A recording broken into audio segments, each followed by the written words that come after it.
नमस्कार मित्रों, मैं भगवान आदिनाथ कॉलेज से आर.एस. चंद्राकर। आज का हमारा टॉपिक है हड़प्पा सभ्यता का नगर नियोजन। तो सबसे पहले ये हड़प्पा सभ्यता है, ये भारत ही नहीं अपितु विश्व की प्रथम नगरीय सभ्यता है और इसकी खोज 1921 ईस्वी में दयाराम साहनी के द्वारा की गई थी।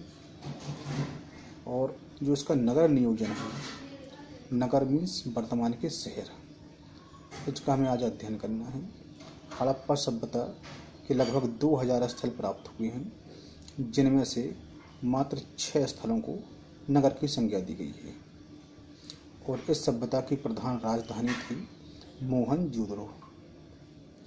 हड़प्पा सभ्यता के जो नगर हैं, ये 2 टीलों पर बसे हुए थे, पूर्वी टीला और पश्चिमी टीला। पूर्वी टीला पश्चिमी टीले की तुलना में अपेक्षाकृत नीचे वाले भाग पर था, जबकि पश्चिमी टीला अधिक ऊंचाई पर बसा हुआ था।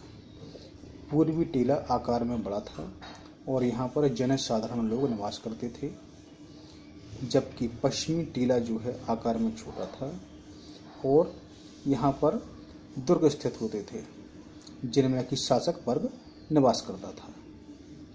हड़प्पा सभ्यता के जो भवन प्राप्त हुए हैं, वो भवन 2 मंजिल के थे और नीचे की मंजिल में वहाँ के निवासी व्यापार करते थे, जबकि ऊपर की मंजिल में उनका आवास हुआ करता था। हड़प्पा सभ्यता के जो भवन हैं, उन भवनों में लगभग 4 से 5 कमरे होते थे। कमरों के अतिरिक्त रसोई घर, स्नानागार, आंगन और बीच में पानी के लिए एक ढका हुआ कुआं होता था। अब आपका जो भवन है, उसके निर्माण की जो सामग्री है, उसमें जिप्सम और चूने का प्रयोग किया गया है, तथा जो भवन है उसकी जो ईंटें प्रयुक्त हुई हैं, वो ईंटें पकी हुई ईंटें हैं। और दीवार के कॉर्नर को बनाने में एल आकार की ईंट प्रयोग की गई है, जबकि जीने के निर्माण में टी आकार की ईंट का प्रयोग किया गया है। स्नानागार और रसोई घर के जो पानी वेस्टेज पानी होता था, उसकी निकास हेतु पकी हुई मिट्टी का एक पाइप होता था, जिसे मोरी कहा गया है। और इस मोरी के माध्यम से ये पानी भवन के बाहर सड़क के किनारे बनी हुई नाली से होता हुआ बड़े नाले में, और बड़ा नाला जो है शहर के बाहर खुलता था। हड़प्पा सभ्यता के भवनों में जो फर्श हैं, वो फर्श अलंकृत बनाए गए हैं, तथा इन भवनों में झूमरों का प्रयोग हुआ है। आधुनिक फ्लैश लाइटें प्राप्त हुई हैं। इस प्रकार से हम कह सकते हैं कि जो भवन हैं, उनका निर्माण वर्तमान की विकसित सभ्यताओं की भांति था। और जो ईंटें प्रयुक्त हुई हैं, उन ईंटों का क्षेत्रफल 4:2:1 होता था। भवनों के जो दरवाजे और खिड़कियां थे, वो मुख्य सड़क की ओर न खुलकर पीछे की ओर गलियों में खुलते थे। हड़प्पा सभ्यता के भवन और नालियां ये पकी हुई ईंटों से निर्मित थे, जबकि सड़कें ये कच्ची निर्मित थी।